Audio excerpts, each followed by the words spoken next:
Okay, good morning, everyone. I'm calling the meeting to order.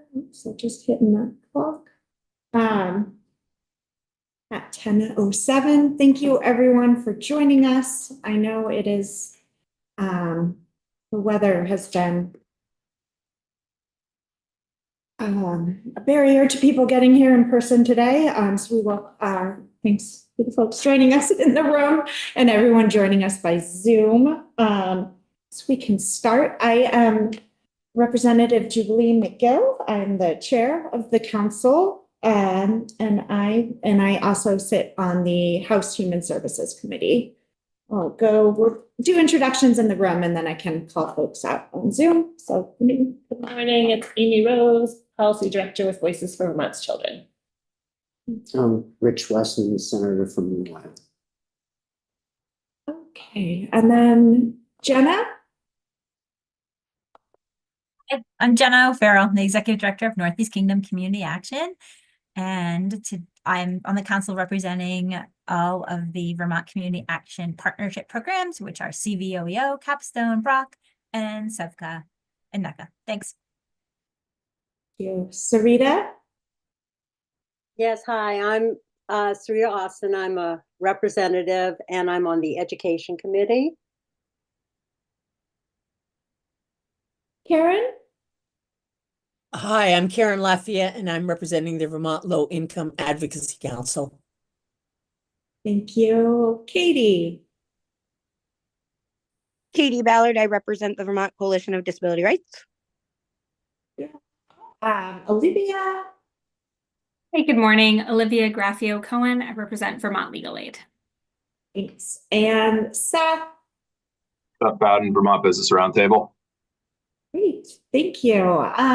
And I will just mention our community partners that have joined us. We're going to be doing a review of our past recommendations and have some people from various organizations that can kind of help with that discussion. We've got Anna Bruliette from Building Bright Futures. We have Autumn Moen joining us from Hunger Free Vermont. We've also got Amy Schallenberger, who's can help join the conversation for a couple of topics. And then we have more folks who will be joining us later. I'm going to go ahead. I hope folks found the link for the past recommendations. If not, I can share that in the chat. And I'll also go ahead and share my screen. If it could be shared in the chat, that would be great. Yeah, absolutely. Thank you, Mike. Yep. Thank you.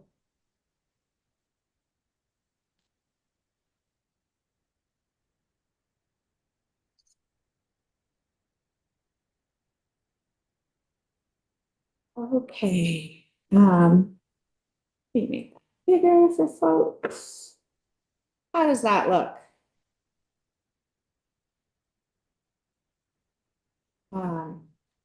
Okay. Anna, I know you are here. I don't know if you wanna start us off and talk about any of this, or we can just read through. First, we'll talk about childcare and early learning. We had, I think, some really significant progress made around this recommendation. Anna, do you have anything you'd like to highlight? Sure. Yeah, I'm happy to just kind of give a brief overview from our perspective. And then I'm happy to kind of answer any questions and have an informal conversation about the council's recommendations. So to kick us off, I'm Anna Brulette. I'm the Policy and Program Director at Building Bright Futures. We are charged, Building Bright Futures is charged in state statute as Vermont's early childhood primary advisor for the governor, legislature, and administration on everything related to prenatal to age 8. So we hold the early childhood strategic plan for the state. We have a significant goal related to kind of elevating family and community voice. as well as centralizing data and making it publicly available to really inform policy and decision-making related to the early childhood system and families and communities. Within Act 76, which I think we'll talk a bit about today, Building Bright Futures is charged with monitoring implementation and impact related to the historic investments that Vermont has made in early childhood education and the childcare system. So we can talk a little bit about that today. I'm also happy to return. We are charged in Act 76 with producing an annual report to the legislature. That is due in January. So I'm actively writing that with my team this month and next month. And we'll have more kind of concrete data and results to share in January about the impact of Act 76. But kind of happy to talk broadly today about what we are seeing. And before I do that, just want to call out that a piece that we're really committed to and supportive of at Building Bright Futures is thinking about kind of government accountability when we're making these significant investments in public goods. I think Act 76 is a really fantastic example of Vermont naming an entity that is ensuring that the legislature is monitoring impact and monitoring investments and thinking about what is working and what is not, so that there is that kind of accountability over time for investments in something like childcare. So as folks are likely familiar, Act 76 became law in June of 2023. But pieces of the law are really being implemented over a period of time. The majority of the law was kind of phased out over the course of this year, with a couple of remaining pieces. There are a couple of pieces that I thought would be kind of most notable for the interest of this council, given your focus. Some of which are kind of aligned with the recommendations, things like the increased reimbursement rates through the Child Care Financial Assistance Program, but also this really important increase of a $0 or no copay for families, which was increased up to 175% of the federal poverty level. So a little bit of data for the council. In April, when that change was made, there was 550 families at 175% of FPL accessing the program. So that means that those 500 plus families now have no copay through the program that previously had a copay. So just kind of one concrete example of the impact for families with the lowest incomes and in the deepest poverty who are feeling an impact ideally from this bill based on that indicator. The law also prohibits childcare programs from charging families that are eligible for childcare financial assistance. They're now prohibited from charging things like enrollment and waitlist fees, which we know are another form of a barrier, a financial barrier for families accessing childcare. So that is kind of another significant, seemingly small, but I think significant element of the law. Another piece that I am excited about is like a childcare policy wonk and want to call out success around is the Child Development Division's commitment to really intentionally implementing Act 76 and going beyond what was really required in the letter of the law. And I think some of their focus on what I would consider kind of small p policies related to the Child Care Financial Assistance Program are really expanding eligibility in all sorts of meaningful ways. I think when we think about a program like CCFAP, a benefit program like CCFAP, previously there was both a culture and a necessity financially of writing rules that weeded out families from accessing the program. And I think now we as a state are thinking more intentionally about how the policy can be structured so that families are sorted in and not weeded out. So some of the small p policy changes that CDD implemented or is in the process of implementing this year that I wanted to name are thinking about the accepted service need. So a family must have a service need in order to qualify for the program. But CDD has kind of examined existing policies and broadened some of these definitions, including education and training as a service need, and has expanded so that all post-secondary education and training opportunities are included. So previously, a degree beyond a bachelor's degree wouldn't qualify you for accessing childcare financial assistance. And now that is a much broader definition. I think for the interest of this council, the work that they've done to clarify asset limits for the program is also really important. Previously, it was unclear what the asset limit extended to. So there's an asset limit of $1 million. And previously, the implementation of that was really inconsistent. And in some regions of the state, families that might hold $1 million in assets related to their land or home or farm equipment. We see a lot of, families who have been in Vermont a long time, but are in the farming industry and agriculture, have low incomes that would otherwise qualify for them for the program, but were disqualified because of this asset limit. And now the Child Development Division has clarified that that $1 million is only for liquid assets, which of course is not the families that we're concerned about, right? They do not have $1 million in liquid assets, and therefore now are qualifying for the program in a really important way. So I think some of those small P policy changes are really exciting and worth applauding the Child Development Division for their kind of thoughtful implementation related to. So those are just a handful of the things I wanted to elevate. Again, we'll have more data and findings to share with you all in the legislature more broadly in the coming months. So I am happy to take any questions or dive into the specific recommendations of the council. Does anybody have any questions for Anna or things they'd like to hear more about? Yeah, go ahead, Katie. I just wanted to first say thank you for sharing all of that. Hearing, those 500 families are now not paying copays. As someone who is a part of the 2019 group, it's really exciting to hear some of those pieces of progress. I guess the only question I have is, I know that some families who are living with a disability, and they are trying to go back to work or trying to get on their feet, navigating the Ticket to Work program and some of those other pieces. I've heard that they don't always qualify for help for childcare resource. And I wasn't sure if that was something that had to do with maybe the category or the kind of the service need. And so I wasn't sure if that was totally something that's not there, or maybe something you could help me understand the language they should look for. Yeah, thanks, Katie. That's a great question. I would have to kind of look at that more. My understanding is that it might have to do with that service need requirement.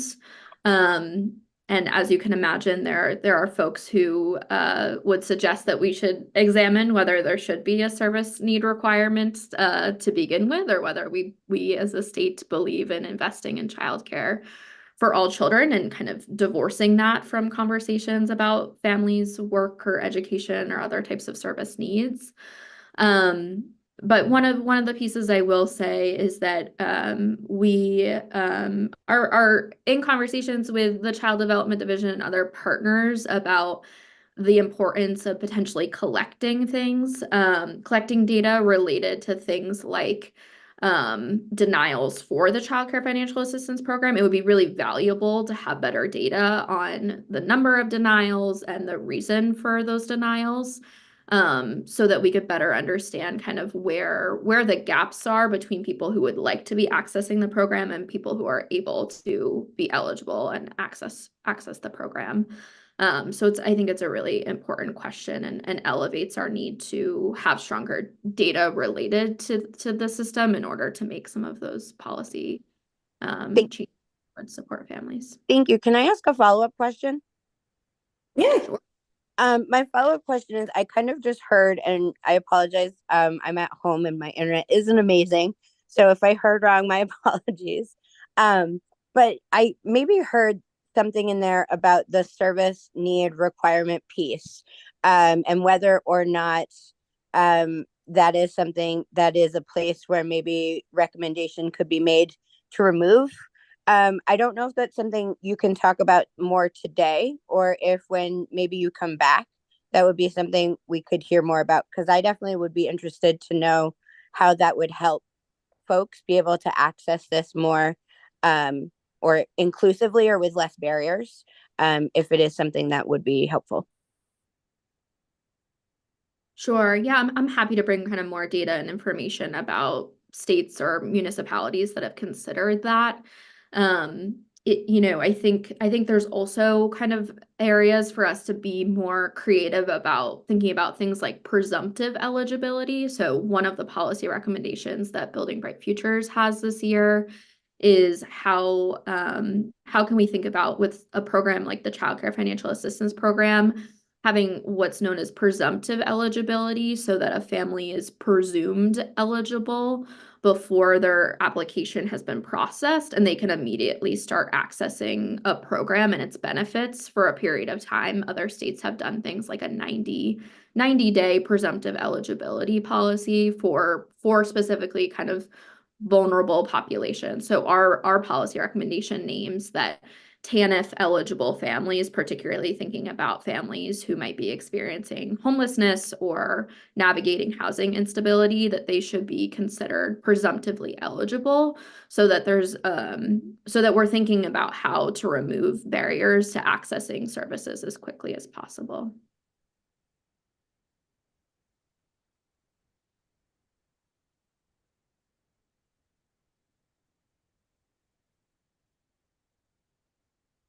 Can you talk, one of the recommendations, is around, increasing our overall capacity. Can you talk a little bit about, what we're seeing so far, around capacity in the state?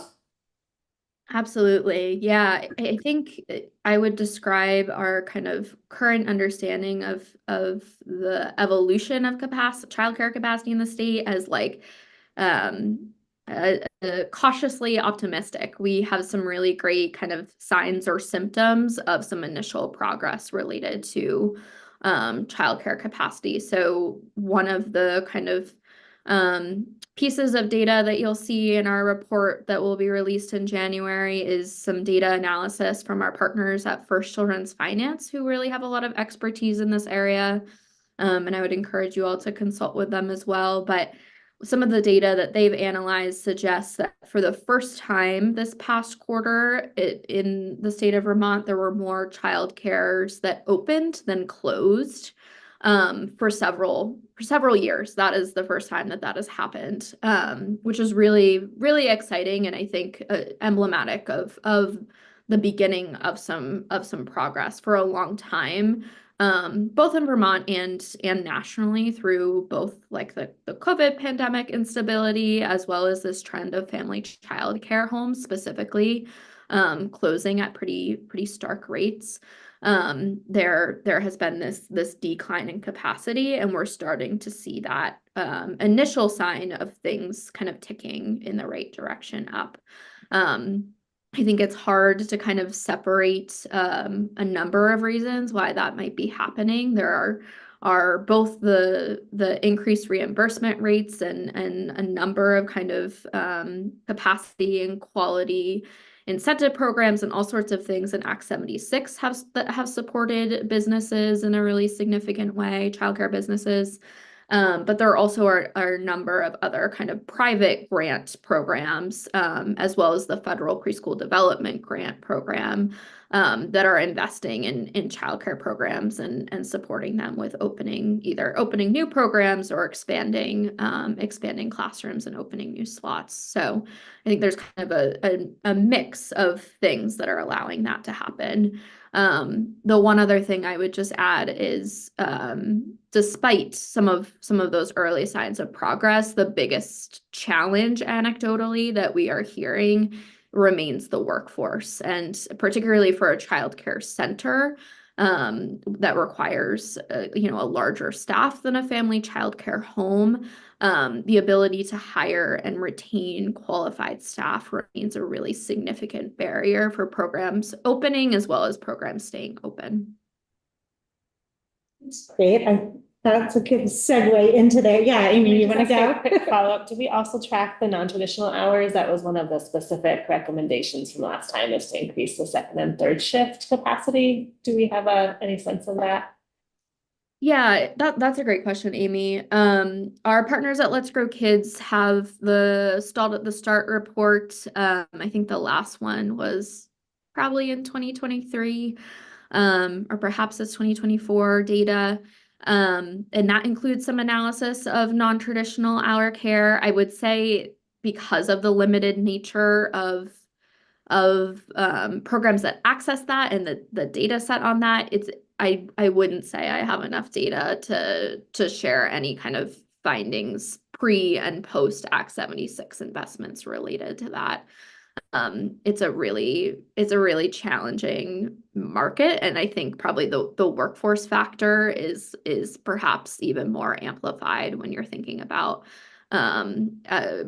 recruiting and retaining a workforce that is comfortable with and available to work that more non-traditional set of hours.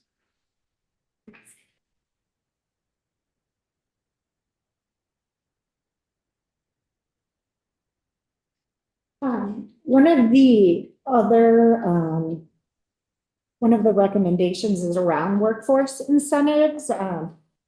The supporting an expansion of workforce incentives, including educational supports for childcare providers and continued investments in technology. Can you talk a little bit about how some of that how that's going? Are people using these opportunities? Yeah, any information about those? Yeah, I think so. Act 76 included a couple of things related to this. So one of the programs that's administered by Vermont AUIC is the Student Loan Repayment Forgiveness Program that specifically supports early childhood educators with paying towards their student loans associated with their education and early childhood education. I think that the continued offering of that was enabled by Act 76 is really important. And my sense is that people are taking advantage of that. And I think our partners at Vermont AUIC have done a very good job kind of marketing that, particularly to new, younger, early childhood educators as a real incentive to stay in Vermont and to work in an early education program where they might otherwise go take what is often a higher salary from a retail or other type of role in the state or out of the state. My understanding is that there are still significant needs related to supporting early childhood education programs with paying wages and offering benefits that are significant enough that they're able to recruit qualified early educators. It remains a really significant challenge. And again, our partners at Vermont AUIC are the experts on this and are leading advancing the early childhood workforce as a profession work, and would likely be able to kind of share more data and information about that. One of the things that they are pursuing through the Office of Professional Regulation is licensure of early childhood educators, which is perhaps one step towards advancing the profession. And getting to a place where it's a profession with a different level of wages and benefits.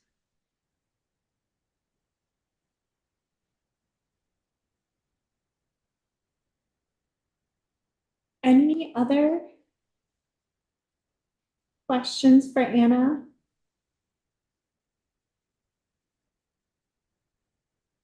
Okay, thank you so much for joining us, Anna. We appreciate it, and I look forward to reading the report. Any data you can share with us when you're able, we would appreciate it, and I can make sure everyone in the group gets it. Yeah. Now we have Nicole Miller from Vermont After School here joining us for our discussion of the recommendations around after school and summer programs. Welcome, Nicole. Do you want to start us off, or would you prefer we just kind of go through the recommendations? I can give a brief overview if that's helpful. Especially from 2019, there's been a lot of progress made. So good morning, everyone. My name is Nicole Miller. I'm the Executive Director at Vermont After School, and really just pleased to be here with you all this morning.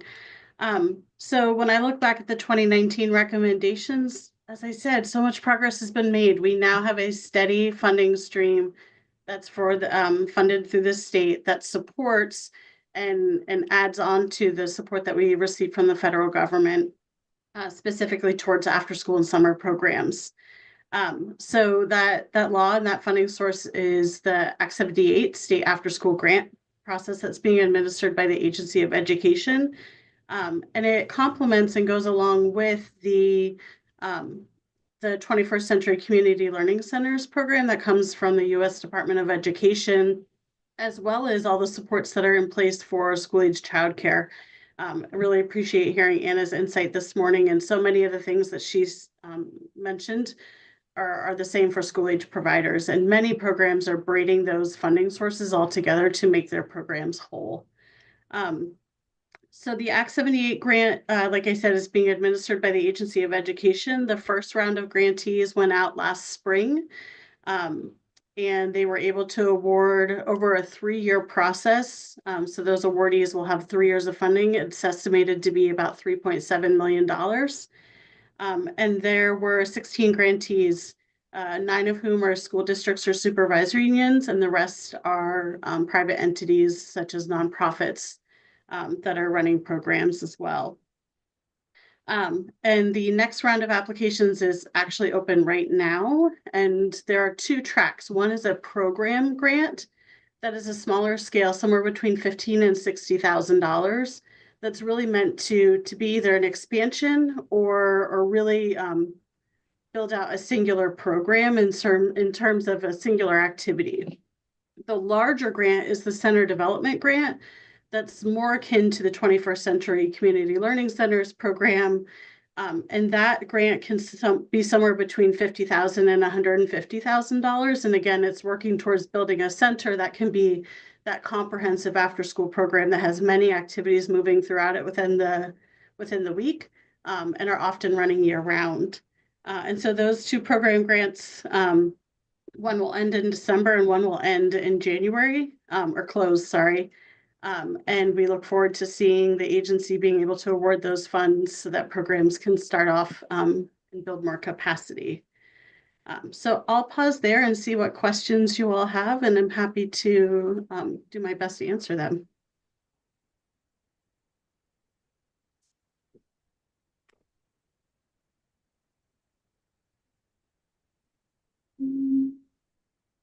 Any have questions?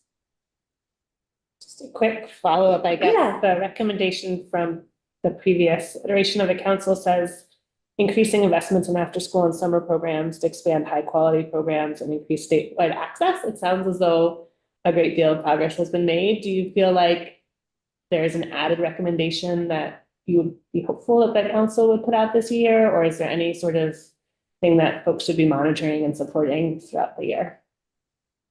I think continuing to have that dedicated funding source is really important. As I mentioned, we're kind of in this startup phase as far as like the first round has gone out. The agency has done a tremendous amount of work to try and get those grant programs stood up, and just recognizing that it does take a little bit of time to build those systems and build that support. So certainly just focused on continuing to have that funding source and to allow those programs to get stood up so that then we have some data that can be reported out and shared on the impact that's coming across. The other piece I'll say is that the After School and Summer Learning Advisory Group that's supporting the agency's work is meeting and is working towards how do we help the agency create systems so that we can look across the entire after school and summer landscape. So as I mentioned, there's the 21st Century Community Learning Center funded programs. There's school-age childcare capacity through the childcare programs. There are nonprofits and private funding, and it's often hard to get a picture of what the landscape is and how much capacity is within the system because each of those funding sources collects data in a different way. And so through with Act 78, the agency has a data position, and we're working to help support them to stand up some systems so that we can really look across the whole landscape. And that'll be important as we go into the next couple of years as well. Thank you. Sarita, or you have a question? Yeah, hi, Nicole. Thank you. I'm just wondering if you have a ballpark figure of capacity and demand. Like how far away are we from meeting our demand, and what the outlook is for that? Yeah, I don't have it right at my fingertips, Representative Austin, but what I can say is that the agency did have a presentation by some contractors that were helping us sort of stand up and create this system where we can actually look at what is the capacity and be comparing apples and apples, not apples and oranges and some other fruits. And so what they were able to graph for us, and I'm happy to share the link afterwards from that presentation, is to show us what's the density of young people within certain counties, where are we at capacity wise based on the data that was available, and also knowing that that data was not 100% perfect. And so what we're hoping is that we've created a system or an outline that then the agency can use to help us be able to go back to programs and say, please make sure this information is accurate so that then we can have that better comparison. So it's very much a work in progress, but I'm happy to share those links with you all. Thank you.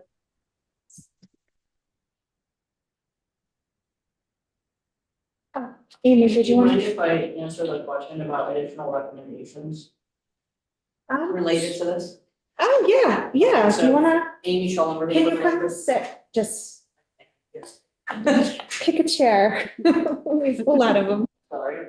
Amy can give us more information. I don't know if you could hear about recommendations. So for the record, Amy I thought I heard her Schollenberger, voice. yeah. One of my clients is Vermont After School.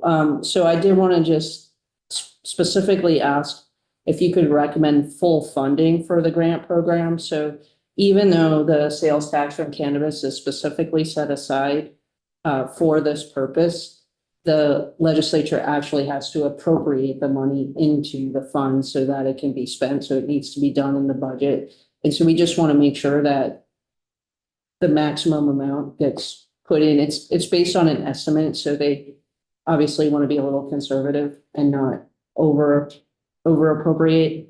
So that's the one thing. And then the second thing I just wanted to mention, and Nicole can probably speak to this better than me, but one of the things that's been exciting with the expansion of after school and summer learning is adding meal sites especially through the summer. And so I don't know if there's a specific recommendation about that, but just naming that has been like a really huge impact that's kind of hidden with the expansion of the after school and summer programs. It means there's more meal sites for children and youth across the state, especially in the summertime.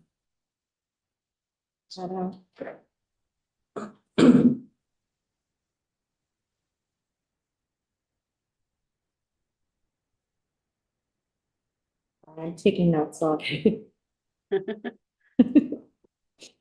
Jenna, I see your hand. Oh, did I miss Thanks. somebody? Jenna and Katie, I'm not sure who raised their hand first. But I just unmuted, so I'm gonna go. I was wondering, Nicole, if you know, or through Vermont After School or either through the AOE, how many schools applied and did not receive funding? And if those schools would be prioritized, or community partner agencies, would they be prioritized in another round? That's a great question. Because Vermont After School works so closely with all of these programs, we stay out of the grant review process. So I don't have that information that you're looking for. The agency certainly could provide that for you. And they do have some priorities identified, but it doesn't include if you applied in a previous round. One thing I know that Vermont After School advocated for the agency to make sure they're doing is to provide good feedback for the applicants who were not funded so that they know what they need to do in a future round to be successful. And I know the agency is also helping guide applicants towards what's the best funding opportunity for them. They have the 3 funding strands, the program track, the center track, and then 21st Century Community Learning Center grant. And then we also have all the supports that are on the child development division and childcare side of things. So we have a small grant program that's being offered through that with CDD's support as well. So Jenna, I encourage you to reach out directly to the agency to get that information. Yeah, NECA is a nonprofit recipient of the after school program, and the agency has been very helpful in providing technical assistance and lifting up our first after school program. So That's awesome. just Great hope to hear. others would be considered in other rounds. Thanks. Katie, do you want to go? Yeah, I just wanted to jump in and say, I hadn't realized that the after school connection with like the community food program, as somebody who myself and my family have had to use it in the past, I just want to say that's amazing and thank you to everybody who was a part of making that happen. And 2, I wonder, similar to Jenna's question, for the communities that don't get the grants or maybe don't have those type of programs, are they still able to access the food program part of things, or do people have to travel farther for that? Sorry about my dog now. No, Katie, appreciate your question. Yeah, as Amy said, certainly after school and summer programs have a lot of benefits, and being able to access meals during after school hours and especially over the summer is a huge one. So there are various processes in which programs are able to access those. The easiest way is for a non-school entity to speak with their school district and see if they can operate as a satellite site, or to work with them and build upon efficiencies, economies of scale in order to access those.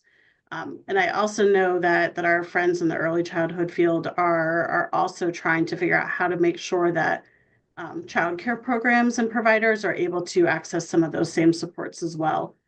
So yeah, Sorry, go I ahead. was just going to say, just to clarify, when you say an outside entity, does it have to be an outside entity related to a nonprofit or a school, or it could say a local business that wants to support the community, make the ask or reach out? I'm just curious kind of what the requirement is for that partner, if you know, and I apologize. If not, I can ask the appropriate person if that's not you. Katie, are you specifically thinking about the food program? I think food, I do think kind of just in general, after school and food program, I know there are places that might have space, that might be in a position where they might be able to do something like that, but not have the funding.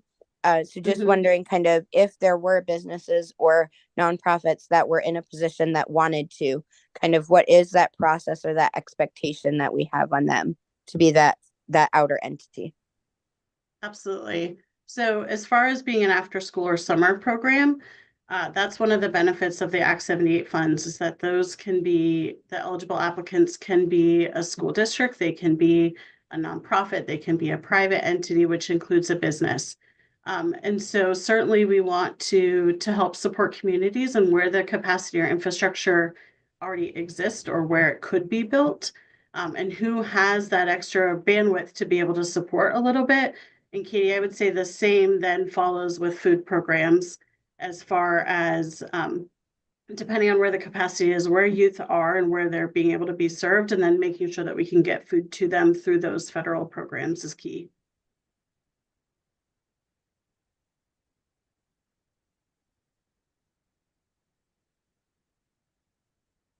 Thank you. Anyone have any final questions for Nicole? Great. Well, thank you so much for joining us. Look forward to hearing more in the new year. And you're welcome to stay and stick around, but if any questions come up later, I'm happy to reach out and follow up with you. Thank you.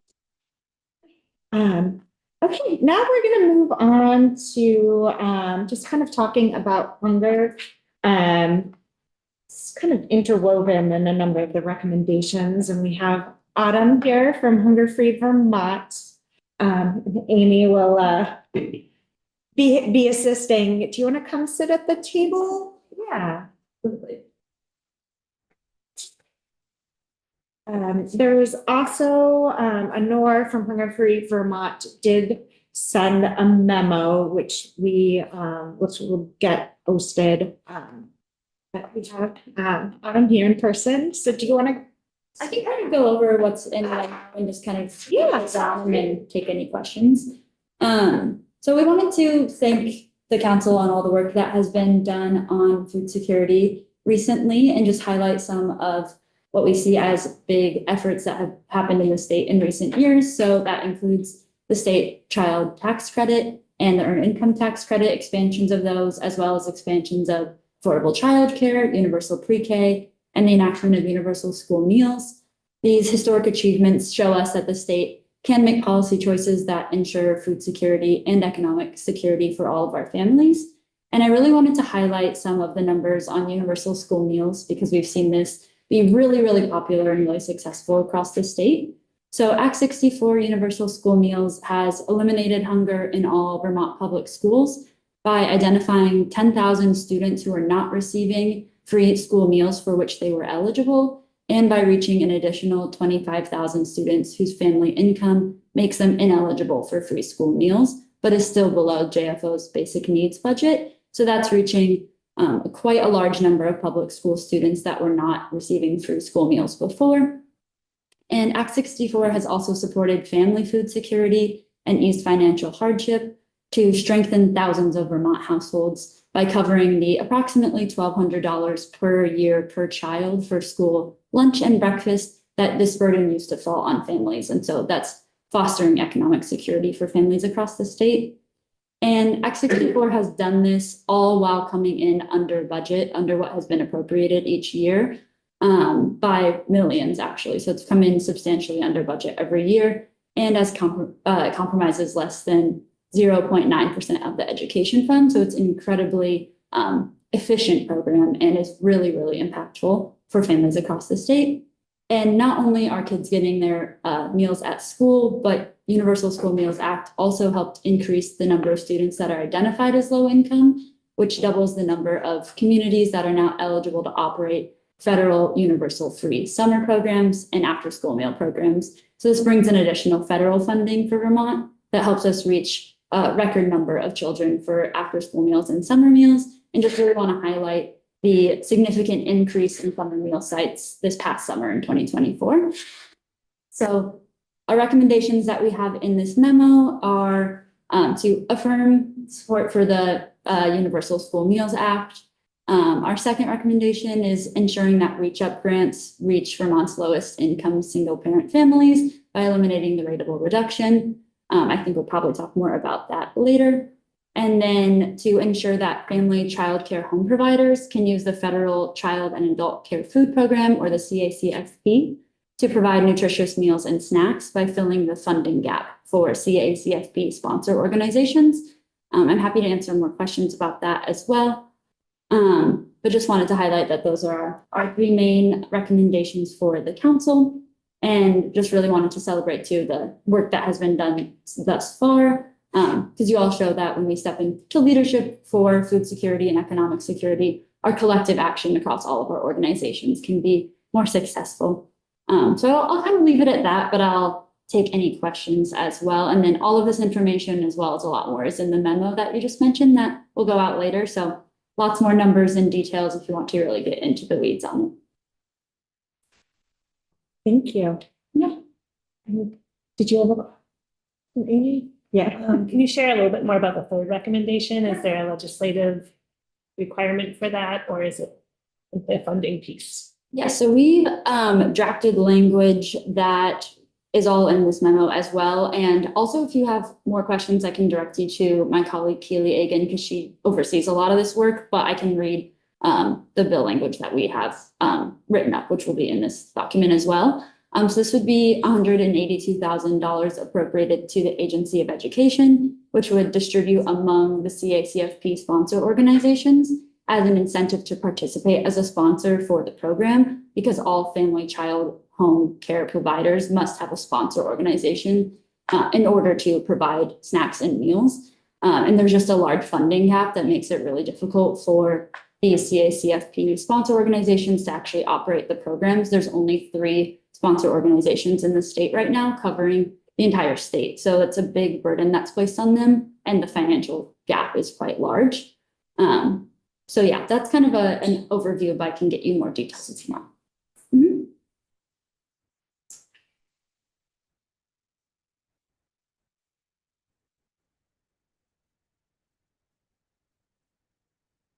Mike will post that memo in the chat and on the site shortly. Just came in on the radar.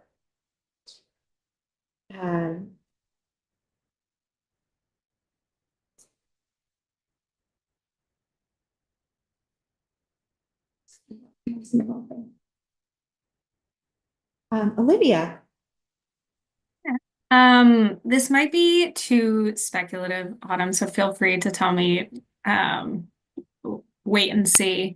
But I'm wondering if there are any recommendations or ways to protect the gains that Vermont has made in light of the incoming federal administration and potential opposition to universal school meal programs generally. Is there anything that Vermont should do in response to that? Do we know? That's a great question. I think I probably will say that it's a little too soon to say exactly what's going to happen, but we know that we can continue to work on the great work that we've already started along the journey to food security in the state. And so, yeah, reaffirming our work that's been done on universal school meals and staying really strong on that is one way to start. But as we know more, we'll definitely share as we know more.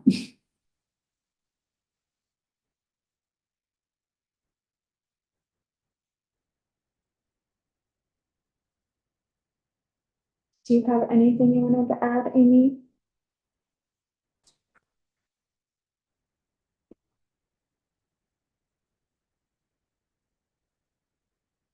Well, thank you, Autumn, and welcome to stay and join us. And yeah, and so the next thing on the agenda, I'm just trying to get to the right page. It's on page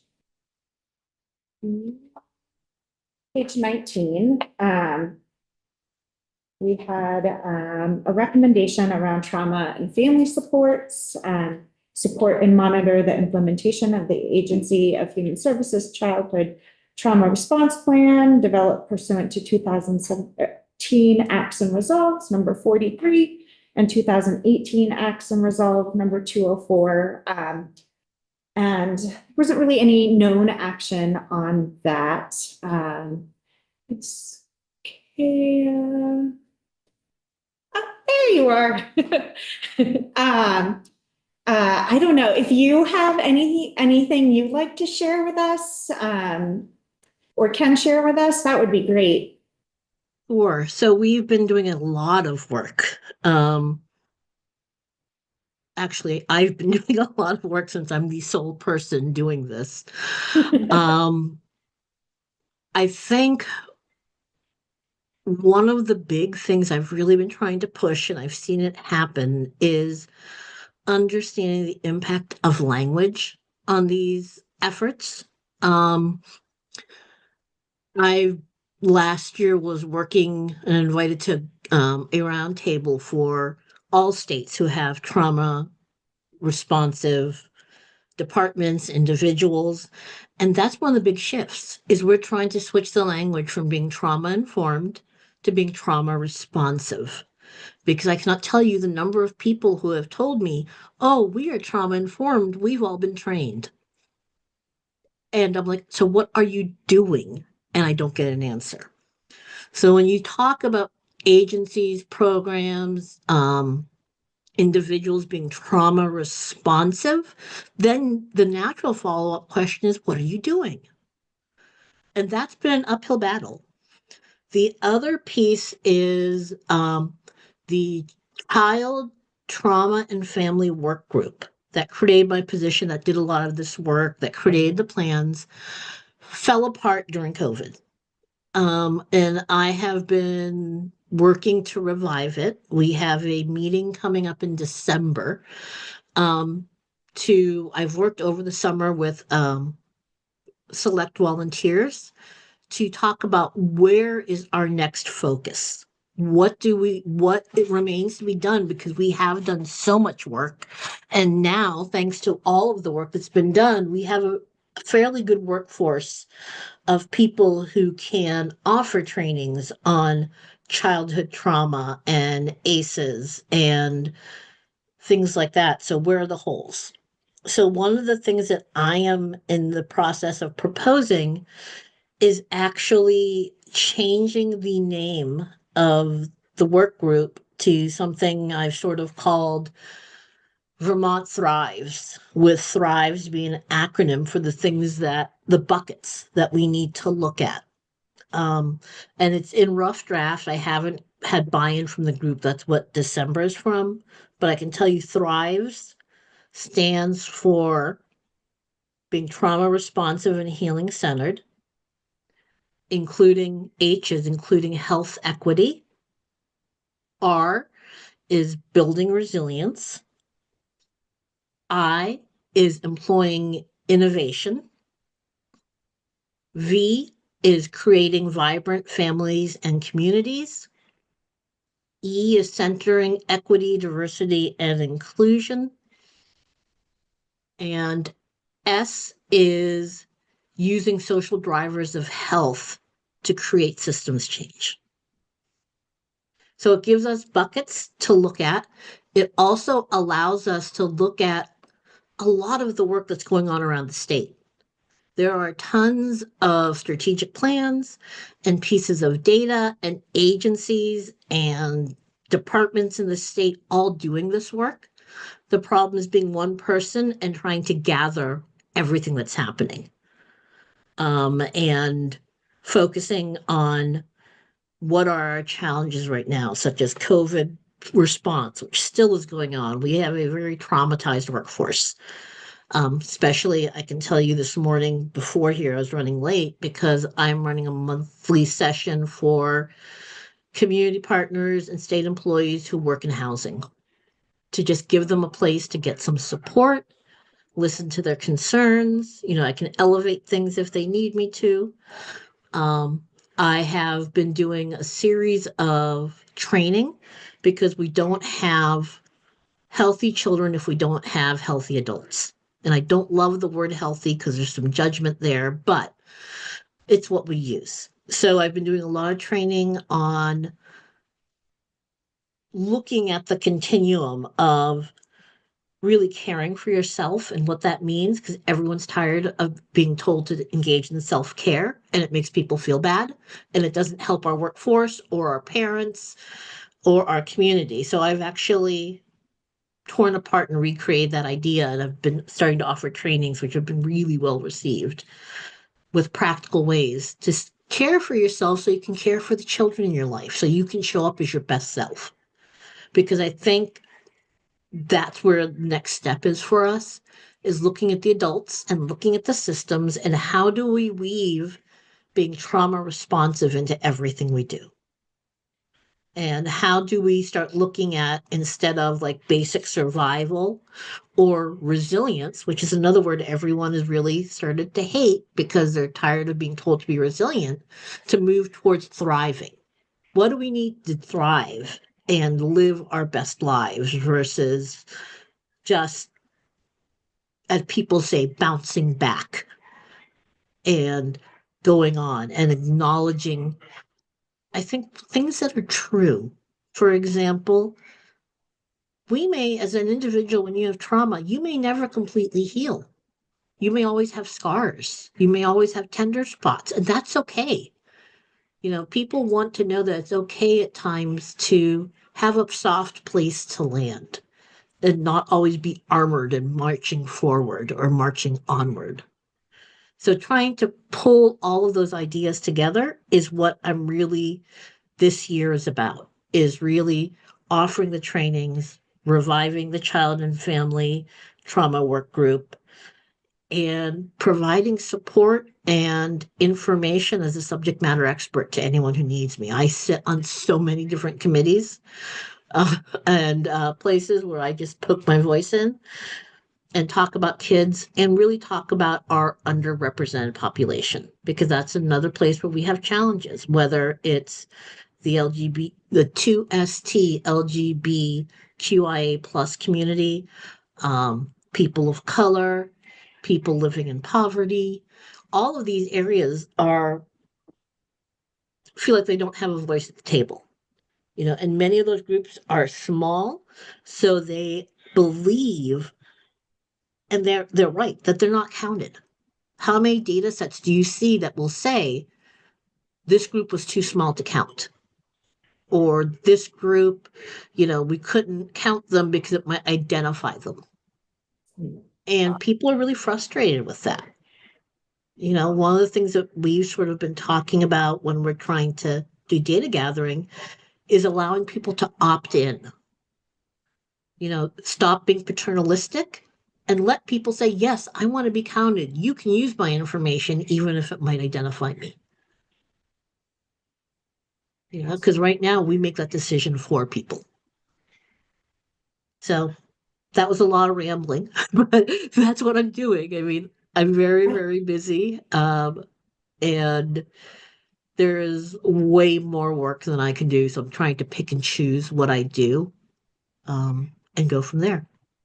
Well, thank you so much for sharing. It's really good personally to hear that all of this is happening in our state. You know, come from the housing and homelessness services in my day job. And so I see the great need for everything you're talking about. My question for you is how can the legislature help your work? What recommendations would you like to see to help, you know, allow you to be able to do this work and rebuild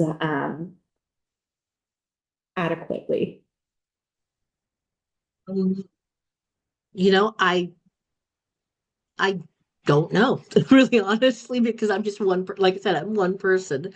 I think that's the biggest challenge of this position, is just having one person in the state doing this work.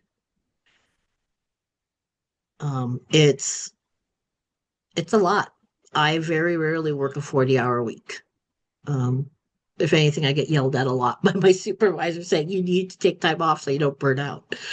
But the need is really high. And you know, I'm very passionate about this work. I am drawn to this work. It ties into my core values and what I want for Vermont and what I want for our communities. So someone's got to do it. Well, we are very lucky to have you. Sarita. Representative Austin, sorry. You are muted, I believe. You had talked about gathering data. I'm wondering, you know, what data, how you're gathering evidence, you know, to support that the trainings are actually, you know, changing people's lives in terms of making them more successful, and how that data, the data informs your practices. So most of the data I have is being invited back again and again and again to the same places. Again, being one person trying to figure out data gathering is hard but one of the things I do is keep a count of the number of people I'm training. I'm actually just getting ready to do that again for this year, but I can tell you for the past year, I think I hit 1,600 people over the year. And what I am seeing is agencies and departments and people will come back again and again and again, and the numbers grow. So I'll have returning people who have told X, Y, and Z. So it's anecdotally, but I'm seeing my numbers grow and seeing my requests grow. So it's a real hard juggle because I can't say yes to everything because again, I'm one person. So my numbers would probably be higher if I was saying yes to everything instead of sending them saying, look, that's a more basic training. Go see this person. What I do is more specialized. One of the things we are doing in the learning management system to track and state employees, we're creating a Care of Self badge. So it's a series of courses people will take to earn a badge on their employee file so we can see how many people are actually going through. And then, I guess look at a lot of times employee engagement surveys to see if numbers are shifting, especially when I know I've trained a department. So I may go and look at those numbers when I can. And a lot of my work is driven by data that's collected. So when, like, for example, the state health improvement plan data, which was if you haven't seen it, it is wonderful data. That helps inform people are saying, I need this. I'm like, okay, so I'm going to at least provide it to whoever I can reach. So a lot of my work, again, it's hard. I'm gonna be really honest, I personally and I'm happy to do it, but I deal with a lot of people's trauma and listening and giving them a place to be. I do first response. I was down in White River area when the homicide happened last year, and I was on the ground for 3 weeks doing response to the community partners, state employees. It's really interesting the number of places where I end up. And as people hear what I do, my scope keeps widening and starting to match what the statute says. Because the statute lists, I think, if you're breathing in Vermont, I should be doing something. And it's taken a while to spread out that way. But for example, I presented at the Judiciary Conference this year. And I've done I'm going to be doing a national presentation to the Pathways for Resilience, which is supported by the Governor's Wives Board, and talking about the work I'm doing here because people have heard through different avenues where I've been, so they want to hear what I'm doing. So I'm seeing my influence through requests I'm getting. Yeah. I know the work you do, and I know it's incredible work. I just wonder if you need additional resources in order to... Love additional resources. Anyone would, Yeah. Just to collect data and maybe help you with that, because I can imagine it's, that just doing the work is a bit overwhelming. So thank you. Next, we have Jenna and then Katie. And I think after that, we will move on because we have Matthew Bernstein from the Advocate's Office. So yeah, Jenna. Okay, thanks. Thank you, Kia, for all the work that you have done and continue to do. It's really remarkable, and we are lucky as a state to have you. I had a question as you think about your launch of Vermont Thrives. You mentioned health equity and social drivers of health, and I'm wondering around conversations or integrated approaches with the Department of Health in your work, and is there support from the Department of Health in the scope that you take on? I do work with some people from the Department of Health, and it's one of those things. Now that we're going to have our first meeting in December, we're going to start inviting people in And there are definitely specific people from the Department of Health that I really want. There's people from the Department of Education that I want. I want community partners. I want people with lived experience because I don't believe in deciding for people.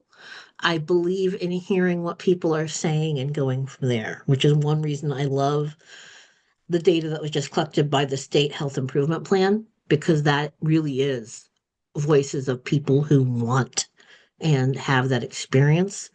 We also have the new release of the Youth Risk Behavior Survey, which gives us a lot of data when it comes to trauma. And it gives us what I find interesting, some demographic data that people aren't talking about. Like 18% of our youth identify as people of color. We're so busy talking about we're really white, we're not looking at our youth. 25% of them identify as members of the queer community. So these are places where I have concerns for building resilience and thriving in those communities, and also helping them stay in the state because they feel seen, which is something we need. So yeah, there's tons of places I could put my finger in if I had, and if I could clone myself. Right. Well, thank you. Those are great connections. Thanks. Katie?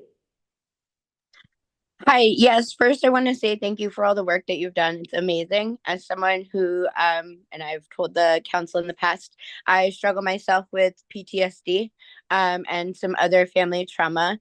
And so to hear some of the work, but also to hear from folks in the community about the impact of some of those trainings and the work you're doing. I've heard it from both ends now, and it's really great to hear.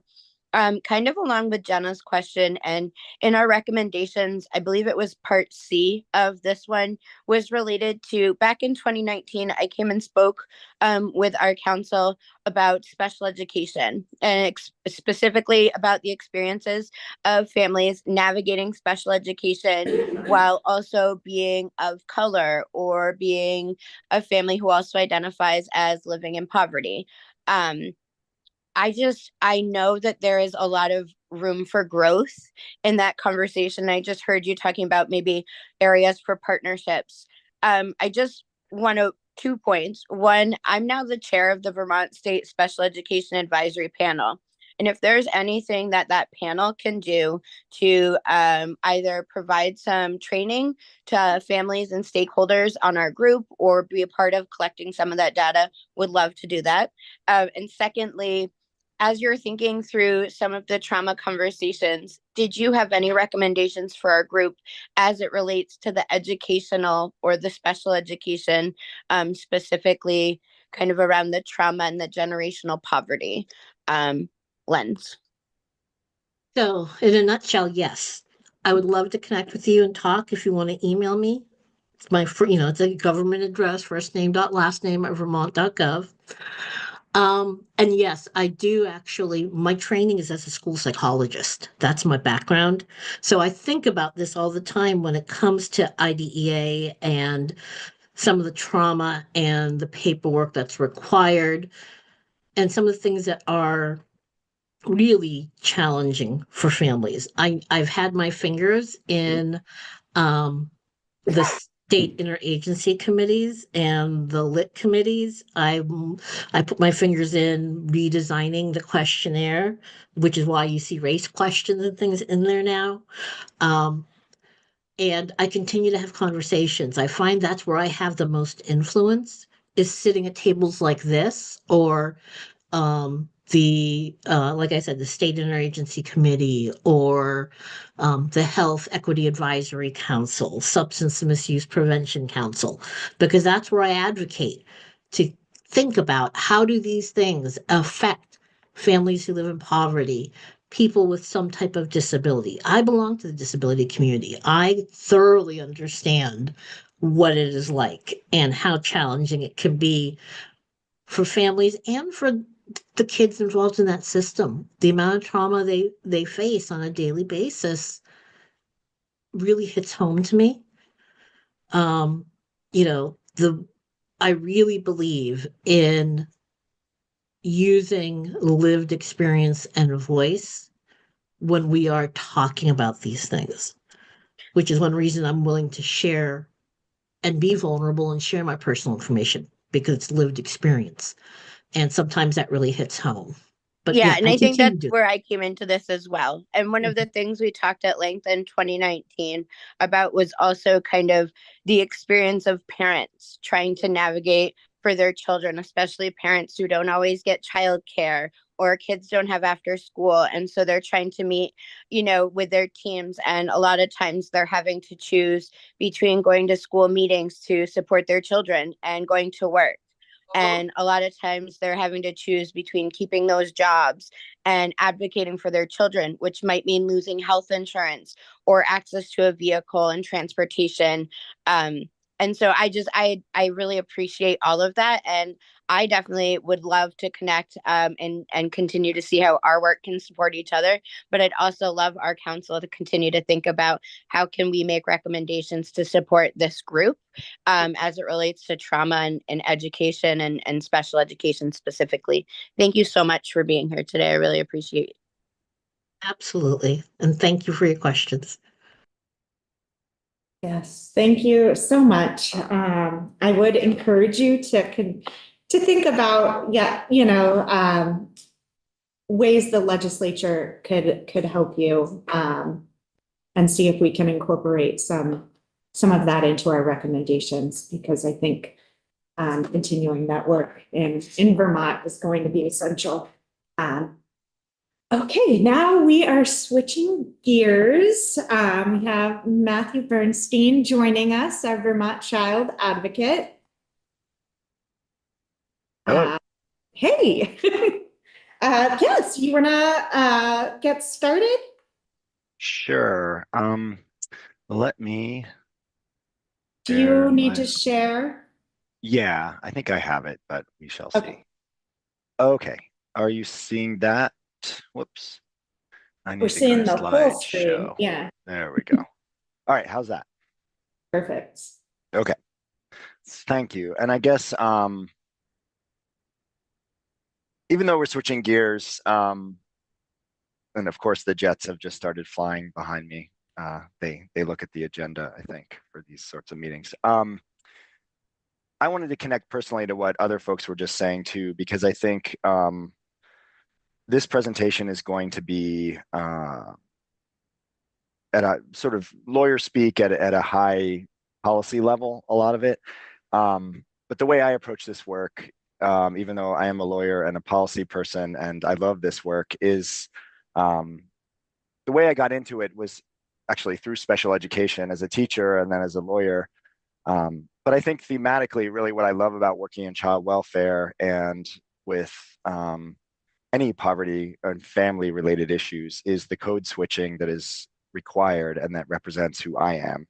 So, I'm a white male, very privileged, and I'm also a person with a disability and somebody who struggles.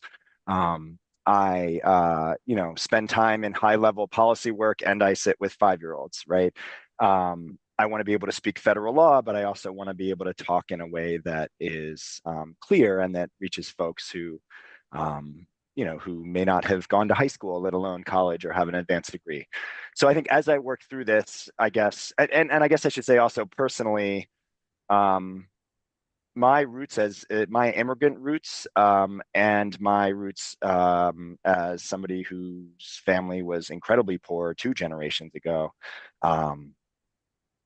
is still very much present in the work I do today. So I think all of those contradictions flow through all of this work, and that's partly why I love it. So as it gets wonky as this presentation goes on, please feel free to stop me and ask me to explain it in language that makes sense to you, or on the flip side, if you're a policy person who understands this stuff, I think about how we can make sure that we're keeping our eyes on what's really important here. So what is our office? What is the OCYFA? I'm gonna actually move this little Zoom thing down. Okay. I can't quite actually, let's see. Okay, there we go. So the Office of the Child, Youth, and Family Advocate is about 2 years old. We have 2 employees. We are an independent state office that engages in individual and systemic advocacy on behalf of children, youth, and families served by DCF with an emphasis on child welfare and juvenile justice. So to pull out a couple things, independent, we are part of the state government. We do individual and systemic advocacy. Our jurisdiction is framed around DCF as a whole, but we focus on child welfare and juvenile justice. And one thing, the second bullet that I really love about this office and the way it's framed, and many of the folks on this call and in this room played a role in the creation of this office, is that we are able to see both individual and systemic components. We zoom in and we zoom out, and the proximity, to use a Brian Stevenson frame, to folks who are directly involved in these systems and surviving them and navigating them, helps us to create high-level policy. Bless you, I think. Thank you. So here's some big ideas for this presentation today. So I'm going to talk, basically this is about the intersection of largely the child welfare and juvenile justice, primarily the child welfare system, with poverty and government remedies and interventions to poverty. So one big idea is that supporting families and children in their communities is the right thing to do, and that it is a core function of government. So what in their communities means here is many things, including preventing the removal of a child into the foster care system, or if a child has to be removed from their home for safety reasons, ensuring that they can remain in their community in some way, with a grandparent, with a neighbor, with somebody they trust, or even somebody they don't know, but in their own community, with potentially educational continuity, services continuity, the ability to stay in their community. So that's what we want to do, and that is a core function of government, because at least it is right now, because for hundreds of years we have decided that that the right of children to be safe ultimately takes precedence over the rights of parents to raise their children. Not in a small way, but when that safety level is so high, there is state intervention, and we make changes, right? And because that exists, it's a core function of government to help keep children in their communities. So keeping children in their communities is also cheaper, believe it or not. I think what is expensive is to get from here to there. In other words, we have a current system that we spend a lot of money on maintaining that is not sufficiently, in our office's perspective, oriented towards keeping kids in their communities. A system in which children, youth, and families benefited more is actually cheaper, but getting from here to there is the hard part, right? Evolving our system to be more supportive is the hard part, but it is achievable. So those are the big ideas, and we'll come back to them later.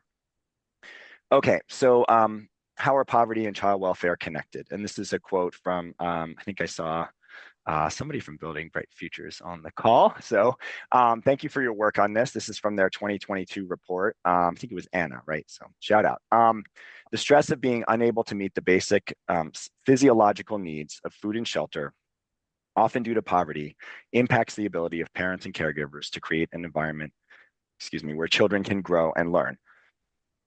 And so I think, this can seem obvious, but this whole presentation, and I think you all are uniquely primed to understand on this council, but I think broadly, I think it is very easy to overlook the basic fact of, unless you are a parent raising small children, as I am, and as I'm sure many of you are, and even if you are a grandparent or have raised children, you know how much the basics, how being a parent or a caregiver for somebody, even an elder, really, it forces you to focus on the real basics, right? Food and shelter, and some of the most basic elements, and it truly impacts your ability to raise your children. So here's another, sorry, I'm gonna go back real quick.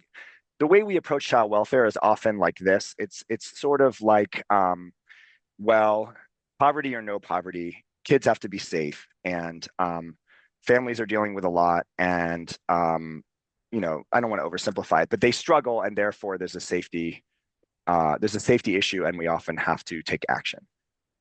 A way to flip that around is, are we doing enough to support children, youth, and families, right? as incomes go up, we have a lot of advantages, right? And when societal inequities start to tip, from my perspective, that shifts the focus back to, are we ensuring that folks have their basic needs met, right? We're not talking about government handouts. We're talking about, do folks have the ability to meet their basic needs, Maslow's hierarchy of needs, and then can they go out and be successful in society?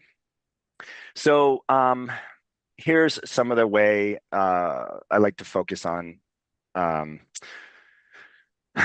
the way our current child welfare system looks. And some of this is from a lot of my presentation today is from our 2023 annual report from last year.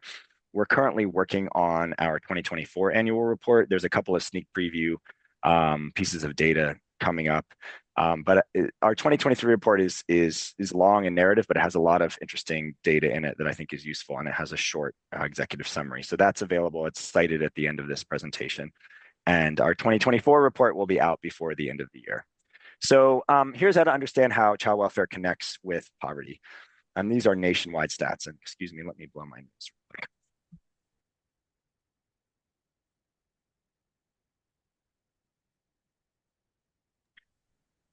Okay, at least you didn't have to be in the room with me while I was blowing my nose. All right, nationwide, 85% of families investigated by Child Protective Services have incomes below 200% of the federal poverty line. So that's a basic fact that really focuses us in the fact that child welfare is, the child welfare system is almost entirely exists in the world of folks who have low incomes.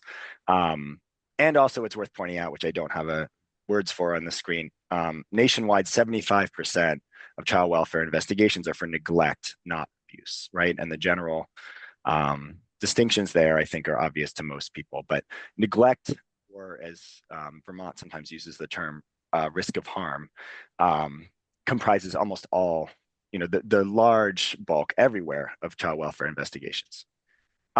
So related to this, if what you're saying is 85% of families investigated have incomes below 200% of the federal poverty line, which, by the way, I'm looking at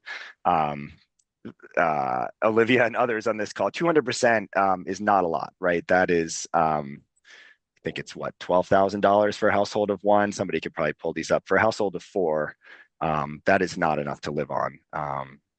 In Vermont, that's for sure. But so the way in which investigations happen, as I think most of you know, is calls to the Child Protection Hotline. So Vermont, for the last, I think, 3 or 4 years, and actually the data lags. So we don't have 2023 data yet, but Vermont has the highest number of calls to its Child Protection Hotline. And DCF will tell you, and there's some truth in this, that there are some specific reasons for this, but I'll just tell you that our office's take on this is, in general, our child welfare system is essentially similar to most other places. Some places include more things in who calls the hotline and what they deal with. Others include less, but I don't think Vermont is that much of an outlier. So nationwide, the average calls to the Child Protection Hotline are average at 49.1 per 1,000 children. In Vermont, we have 160 calls per 1,000 children. So we have more than 3 times the national average, which is a lot. Sorry about that. More than 3 times the average. So that is quite a bit. And the reasons for this are outlined in that 2023 annual report. We are, I would say, generally speaking, and for legislators on here, we are pretty behind the times in the way that we deal with mandatory reporting. And I think long term, this could be a place where there could be some legislative change. Fewer, I know substantiation was big in the legislature last session, and there was new law passed, but fewer than 3% of calls to the hotline result in a substantiation. It's worth also saying that, and I don't have slides on this, but I think this will be in our annual report this year. Child maltreatment has actually been on the decline recently in general. So even when documented maltreatment is declining, our calls to the hotline remain high. And when 85% of the investigations are from poor folks, right, you start to see the significance of this. So here's some more information. And lately, there has been an increase in some really high quality peer-reviewed studies about child well-being and child welfare and poverty. And this slide is borrowed, so I want to make that very clear. This is a slide from Chapin Hall, and at the end of this presentation, there is a link to this incredible 180 slide deck that essentially is everything you need to know about these sorts of issues, about the intersection of child welfare and poverty. And what I really like about it is I think it's pretty clear. I mean, some of this stuff is a little complicated, but it has citations and it's all in this sort of easy to digest format. So I've got a couple slides in here, but if you're interested, I would recommend looking at the full deck. It includes the history of child welfare too. So, you know, you can read this slide for yourself, but the reason why I've called this child welfare involvement's not a moral failing is what you see is that the more folks experience material hardships, right? These are actual, these, as you see at the bottom, are, you know, are large events that impact folks' ability to have food, housing, utilities, and to have medical, to be medically stable. And so as these events go up, the likelihood of child welfare intervention increases. And so I also put moral failing here because I think that, you know, I think that all of us would sort of nod along with this and say, yes, we understand it's not a moral failing. But I think, you know, our policy really lags behind our own perceptions, and our systems are really still geared. They really have a lot of stigma in them, you know, to not mince words. We have a lot of stigma towards folks who are lower income, and you know, this is not about any individual people who are like out there trying to get folks, because I think in Vermont we do a pretty good job understanding that people need support and that everyone wants to be successful, but our policies are really lagging behind. So that's what this slide is meant to indicate. And then here's another one which I think, you know, a lot of you on this call are well familiar with these concepts. So the earned income tax credit and the child tax credit. This second bullet here, I think, is really interesting, and that's why I've included it. What this shows is that when folks get a relatively small amount of money, right, each $1,000 and per child earned income tax credit and child tax credit refunds is associated with a decline in state level child maltreatment reports of. And then these next two percentages are, look, the time is just so precise. So 2.3% in the week of the payment, and then 7.7% in the 4 weeks after payment. So essentially what this is showing is that relatively small injections of cash into the lives of children and families has a huge impact, right? It's showing what happens when you start to get help, right? It's sort of the inverse of the previous slide. So the other thing I wanted to highlight is how crucially tied to racial justice all of these issues are. And as I heard Kaya say earlier, and as always, Kaya, thank you so much for your presentation and your words of wisdom and experience. You know, you were talking about in Vermont, sort of the erasure of people of color sometimes at least in our verbiage. And I do this too, right? I say, you know, we're basically all white, things like that. And you know, I try to check myself now, because the problems that you see on this slide, the first two are about nationwide child welfare, and there's problems of disproportionality nationwide. But Vermont has, even with our relatively low number of folks of color, we have similarly huge problems with disproportionality. We also have problems with data gathering, so we don't have the most accurate picture. But these are a couple of numbers that were solid enough that I think are worth thinking about. And the last bullet on this slide, and then the next couple on this slide, show that, you know, so sorry, I'll go back real quick. Between 2010 and 2020, this is the last bullet, 99.7% of the population growth in Chittenden County was among essentially BIPOC people, right? So that is the growth in our state is among non-white people. And Vermont had the second largest rate of population growth of children of color of any state in the nation. The numbers of those are relatively small, right? These are percentages, but the point that this makes is that you know, we've struggled in this state. Part of our writ large economic success is based on sheer numbers of people, right? And we've had negative population gain in I think most years recently. But our growth, where our growth, folks are leaving the state, but where folks are coming to the state, where new kids are born, is largely in the BIPOC populations.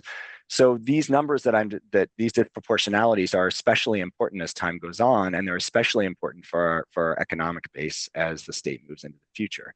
And if we don't remedy these disproportionalities, we're setting ourselves up for for some real challenges with, I think, a lot of Vermonters feeling like, the services of the state aren't meant for them, or that they're facing disproportionate negative outcomes. Okay, so one of the most important things in child welfare, and one of the most important concepts in keeping children in their communities, is connections to kin. Excuse me, sorry. And what kin means is folks again, to use some plain language, right? It does not, there's no federal policy on like percentage of well, that's not true. Some federal policies do have specific, and some state policies have specific notations to how the degree of which an aunt or an uncle, right, but a second cousin doesn't qualify. But what we're talking about here right now in terms of kin is children who face families who are investigated, or for which there's an assessment by DCF. When that happens, when there is a child welfare intervention, what it does is highlight the outer concentric circles of a community and a family. And so what it means is, what it could often mean is there's a safety investigation, there's a call to DCF, they investigate. There's stuff that's not great, right? That there's sort of the family's doing okay, but there's some safety issues, right? And DCF has to ensure that if they're going to leave the child in the home, that there is a basic level of safety. And that's when other folks come in, right? And those concentric circles start to be drawn upon, or I like a fabric metaphor too, right? The fabric of families becomes really important. And so these stats are meant to show just that, right? 40% of children and youth in foster care in Vermont are in kinship foster homes. So those are licensed kinship foster homes, and I'll come back to that. Another 400 youth are they were in state custody, but now they're on a CCO, which I'm sure some of you have heard of and some of you haven't. So that's a conditional custody order. And this is a particularly Vermont thing, the reliance on these. Essentially, the notion is that, that there could be a trial home visit, or there's a period where the court wants to maintain jurisdiction to make sure everything's okay, but the child is home with a caregiver. It could be a parent, might be a relative, might be somebody else, but usually a parent or a relative. The issue with that is that because they're not officially in care, there are no foster care maintenance payments for the care for that child, right? And that can create a great deal of stress on a family, especially if they had in the past received those payments or not. And some of the stigma, we had one case where DCF denied a kin caregiver a foster care license, and one of the things they cited was that caregiver had made too many requests for vouchers to care for the child. And that's grounded in the notion that the caregiver has to have a stable enough financial base to care for the child, because there is a notion that there is sometimes some truth in that folks are trying to get money by being foster parents. But I think most of that in general is stigma. So anyway, CCOs they can be a useful tool, but they also come with this double-edged sword of families not having sufficient financial support. And then there's this third category of 5,000 to 7,000 children on what are called safety plans. And one of our big proposals in our annual report this year is going to be that DCF start keeping data on those, because sometimes those are called hidden foster care nationwide. And if you Google hidden foster care, you'll find a lot of interesting articles about what that means. And I'll say that DCF really doesn't like that term here. I think their perspective is the safety plans are necessary to keep a kid in a community. But the flip side is insufficient resources for that family and not sufficient stability. And then you think about the first couple slides I went through, right? How families, the less support they get, the more likely they are to struggle. So, all right. So, I like every time I hear we don't have the money to do some new program, right? I just want to refocus it to, I think we do not have an accurate picture, and this is one of the long-term goals of this office, is to have an accurate picture of what we are currently spending money on. Because when, this is getting to that thing I mentioned earlier about the disconnect between getting to that better, cheaper system and where we are now. This is from the UVM report in 2021, and it just is meant to symbolize that, when we invest in deeper ends of care, it costs our state much more money. All right, so, and here's a couple of examples, and I don't want to be too negative because we're going to get to some positive things, and I think I'm okay on time, but somebody will stop me if not. But a couple of examples of how we invest in our deep end of the system, and then I'm going to get to some positive recommendations for how we can stop doing that. Okay, so ask yourself how much you think we've spent. Well, you may ask yourself, what are segregated settings? So this question is, how much has Vermont spent over the last 3 years on segregated settings according to DCF's estimate? A segregated settings, DCF calls these staffing. Sometimes they'll say we had to staff a youth. We are calling them segregated settings because that is what they are. They are places where a youth is kept nominally for their safety, without services, education, or treatment. Could be a hotel room, an apartment, some other sort of liminal space. And the idea is that this child needs treatment. They're not safe to themselves and or others. There's no placement for them, so they need to be in these settings temporarily until something else is figured out. So how much? 3 years total. Get a number in your head. Okay, and so maybe you aim that high, but it's 2.5 million. And honestly, I would guess that this is probably low. I don't think it accounts for the secondary effects of this. This is on things like overtime for DCF employees, the physical spaces, things like that.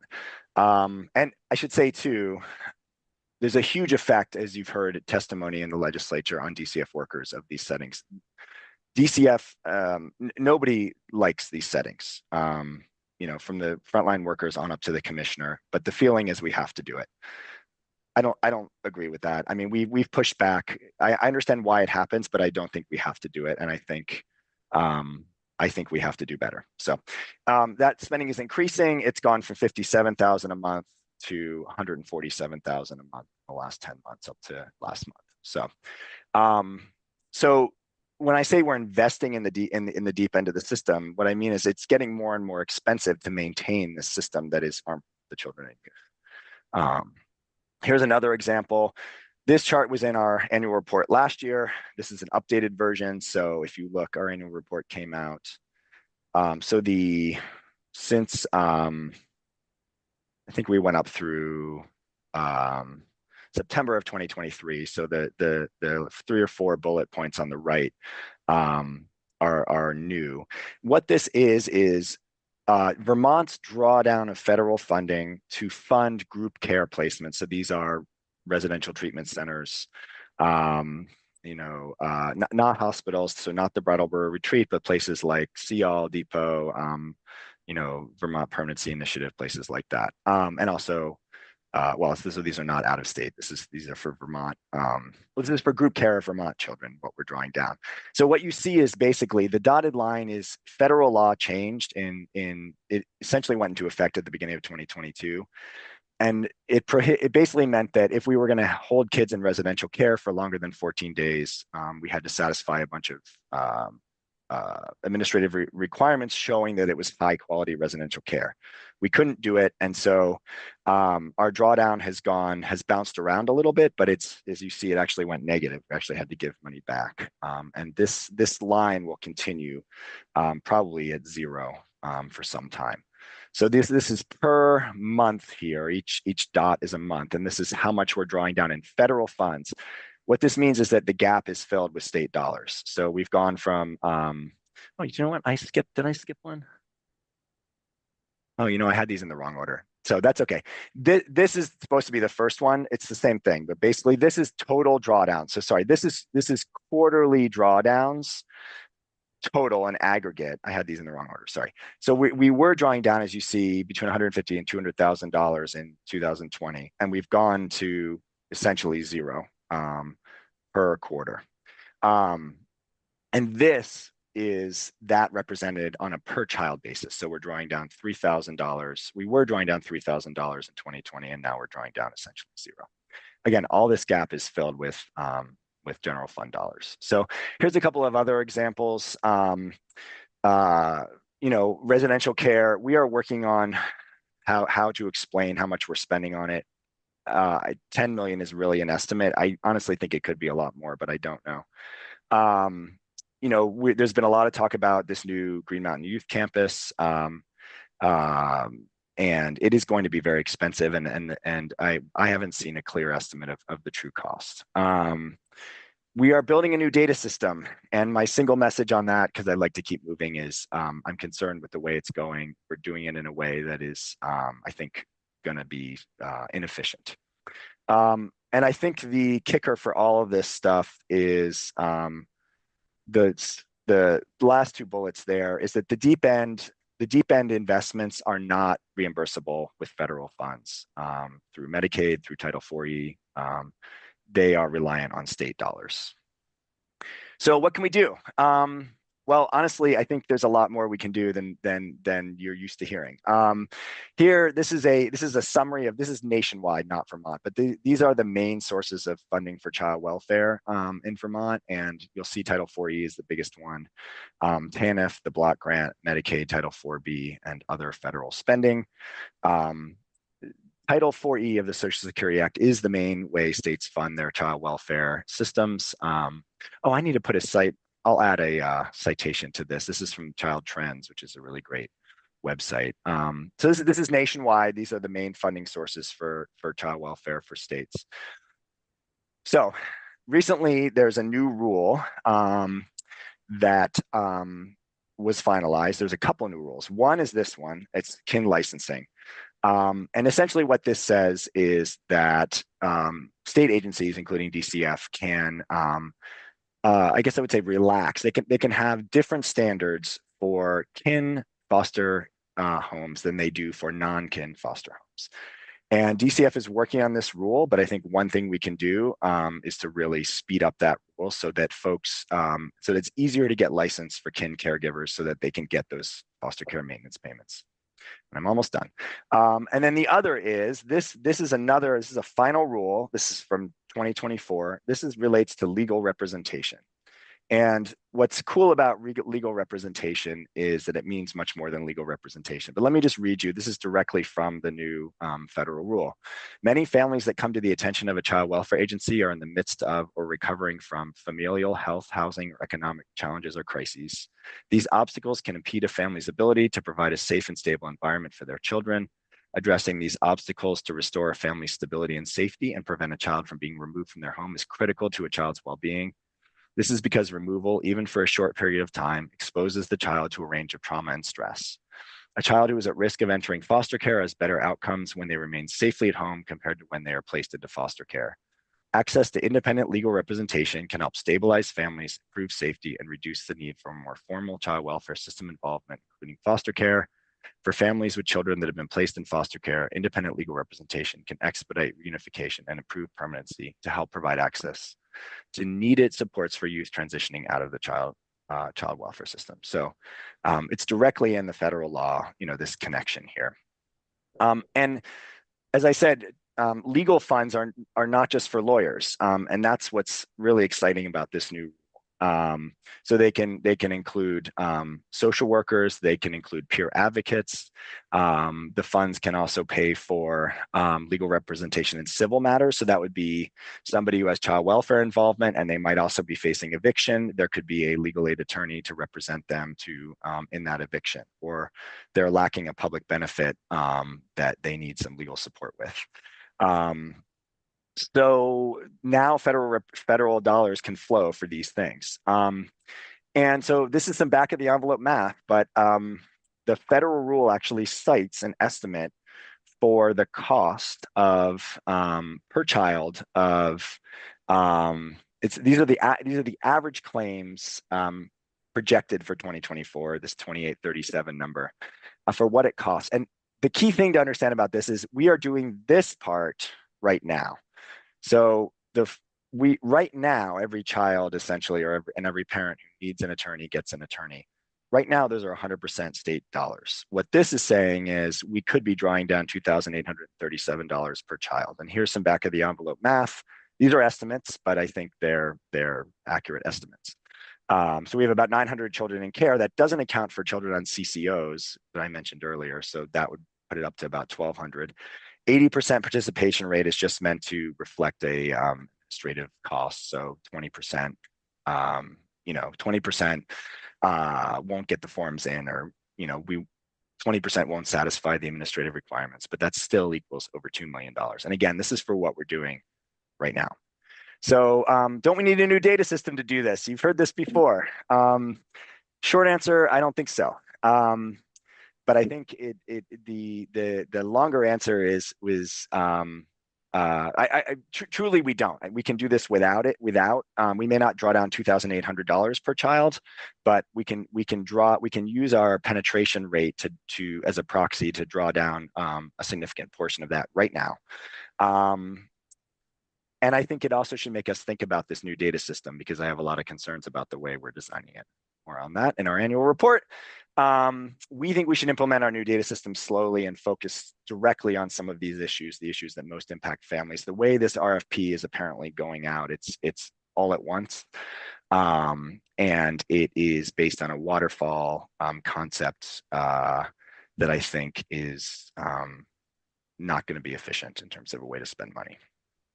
So just to return to some of the big ideas, and then we can take questions or not if there's no time. Supporting families and children in our communities is the right thing to do. It's a core function of government. It's cheaper and it's achievable. And then just to add on to that, this little turn of phrase, I think it's too expensive not to address these factors because our system, as some of those charts showed you, continues to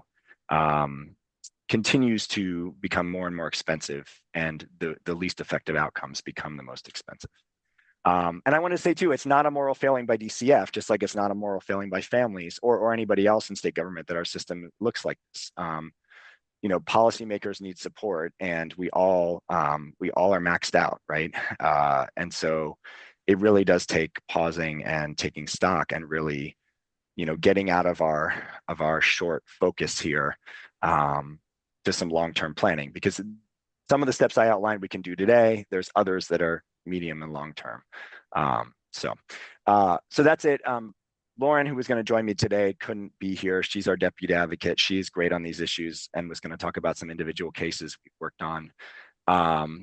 So if you'd like to reach out to Lauren or I, there's our information at the top. And then, below is information if you have a child, youth, or family who needs our assistance. You can refer them to those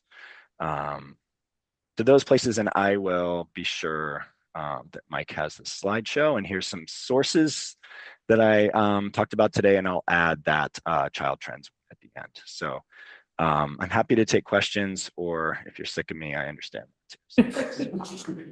I think there's some time. Any questions from folks? Or thoughts? Reflections?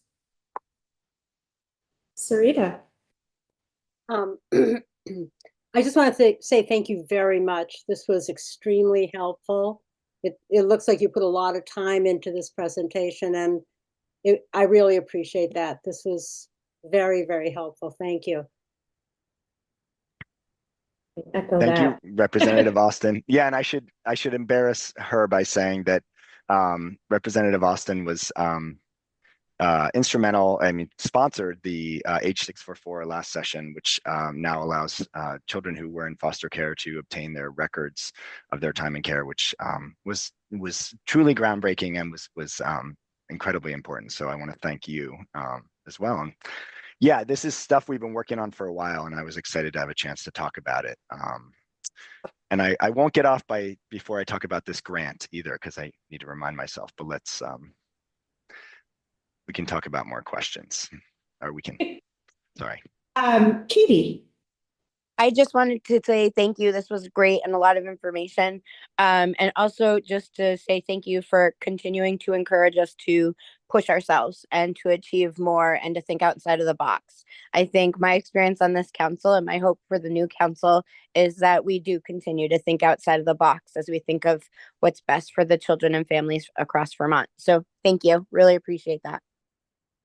Thank you, Katie. And I heard you talking about special education earlier, and yeah, thank you for your efforts. Yeah, I was born outside the box, so that's about all I know. So, Jenna. Thanks. Yeah, that's a lot of information. And it's alarming and upsetting in lots of ways. I'm wondering, like, in the information in your position, like, where do you go with this information next? Like, who else hears this? Who else sees it? And how influential on change, policy change? I mean, so you have some clear recommendations around community-based resources, and I'm just wondering, kind of, where does it go? yeah, thanks. No, exactly. I think that's a good question. And I mean, you know, maybe nowhere, you know, I think it requires folks believing in this, but also, you know, I think eventually this stuff will take hold. This grant that I mentioned earlier, I was sort of talking to myself to not forget to mention it. We are working on a grant right now, and I'm not sure, frankly, that we have the resources to do it. And I'm trying to figure that out as we speak. But it's a 4.5-year grant that would be able to implement some of these things to provide civil legal services to some of these families, and then would have a data component, just, you know, partly the tricky part to track it. So, you know, I think, you know, to the extent that you folks can keep talking about this and keep asking questions, you know, I think we will get there. I think that as time has gone on, what I like about working in this position is previously being sort of an outside advocate and, you know, representing kids in an individual capacity as a lawyer, we would put pressure on the system, which was useful and I think important. What I like about this position is it's a lot of folks looking at me and being like, okay, Mr. Wise Guy, like, so what should we actually do and how will this work, right? And so that's what I'm really trying to focus on now. So to answer your question, I think if we can hand, my goal now is for our office to sort of hand these things to DCF with a nice little package tied up in a bow and say, here you go. It's all yours. Because what I didn't say in here, but which may be obvious, is that this federal money all has to flow through DCF. So for example, if, you know, Legal Services Vermont or Vermont Legal Aid provided a civil legal service to support a family in the system and wanted federal reimbursement, that would have to flow through DCF to that entity. So it puts a lot on DCF, and I hope I didn't make this sound easy. I think you could probably tell that, you know, there are significant administrative requirements here, but there's no appropriations required. And so I think the answer to your question is, to the extent that we can make this relevant and helpful to them and support them in supporting children, youth, and families, that's how it will happen. And I think, you know, we all play a role in this. So so it's hard. And I think, like, DCF is in a hard position right now. And, you know, I think that when folks are overwhelmed, often the natural response is to, in the juvenile justice system, for example, right now, a lot of the proposals are for DCF to shed responsibility. And I understand that as a natural reaction, but I think we have to take the opposite approach. I think we have to invest more deeply in actually in serving children, youth, and families. And it's a hard message to bring, right, when I'm not the one doing that, right? And I think it's very hard to work for DCF in this climate right now. So has to be relevant, but I appreciate that question, and always open to your thoughts on that too. What do you think? How do you think we can make change? Start with DCF myself. Thank you. But I think it's great information. It's great data and strong strong, I think, evidence to think about new system development for sure. Thank you. Amy, I think we'll have one more question from Amy and then thank you very much. Great. Thank you so much. I heard kind of woven into your presentation some comments about the RFP for the data system.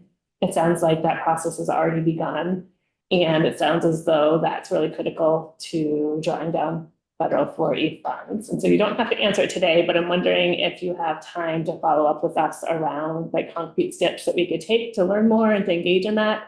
And if there is a way to make that structure more efficient, or if there's opportunities to weigh in, like what those might be. Yeah, thanks. Absolutely. It's another hard issue. I think we're dealing with legacy ideas about things like government contracting, but in the field of child welfare. So what I mean is, traditionally and still, DCF is a government entity. They contract with somebody to provide a service like a data system. That's like open and shut, simple. But when we're talking about child welfare, it's a little more complicated. And my perspective is, even though the rules are set up like this is a DCF thing that they, like we're not trying to, I'm not trying to be in the room when they do their RFP stuff, but we are pushing them to write an RFP that is truly responsive to children, youth, and families. And just real quick, I'll say so I would love to come back and talk about that. A sneak preview is we have a national partner who has helped us understand, and I've got some good stats, that big software projects the bigger your project, the more likely it is to fail or be over budget or over time. And the way I'd like to see us do our data system is, again, in smaller chunks, in an iterative sense, with real input from children, youth, and families, and workers, incidentally, frontline workers. Because what I'm concerned about is that we'll get a data system that satisfies the basic requirements of what a data system is, but that doesn't allow us, as you said, Amy, to do some of that creative work, and that is not really responsive or helpful. Again, it's back to that code switching, right? It's human-centered design, if any of you are familiar with that. It's digital systems that are comprehensible and that aren't just about that aren't about satisfying requirements, but that are about serving people. And one example of that, so they issued this RFP for this data system 6-ish months ago, and they pulled it back, which I'm not exactly, they said there were some errors in there. And in theory, they're about to reissue it. So I don't know what's in the new one. But we had our expert look at the first one. And one thing it does not require, so two things. One, it doesn't require, it doesn't have any setup for mandatory reports of restraint and seclusion to our office, which is required under the law and which DCF is really struggling with. So they're struggling with reporting to us when kids are restrained or secluded, which again, the law requires, but the new system has no, in the last iteration of the RFP, has no provision for actually fixing that issue. But more than that, the last RFP did not require that software be built. It was 100 and something pages. It had all of these requirements, and only through our expert, this is too high level for me. He looked at it and he said, there's no requirement that software be built and delivered and that it function here, right? And this is a very expensive, tens of millions of dollars type of project. And so what happens is these administrative requirements and these processes get in the way of serving children, youth, and families, right? And so when the new one comes out, I will let you know. But that's the concern, and I think keeping it small is what we want to do. So thanks for letting me rattle on about that. I would love to come back, and I really appreciate everyone's questions and all of your work, and thank you for having me. Well, thank you so much for joining us. I know things are really busy for you right now, so we really appreciate you joining us today. We are going to break for lunch, and we'll all come back at 1 p.m. Take a look at your calendars, and we're just going to finalize some scheduling things.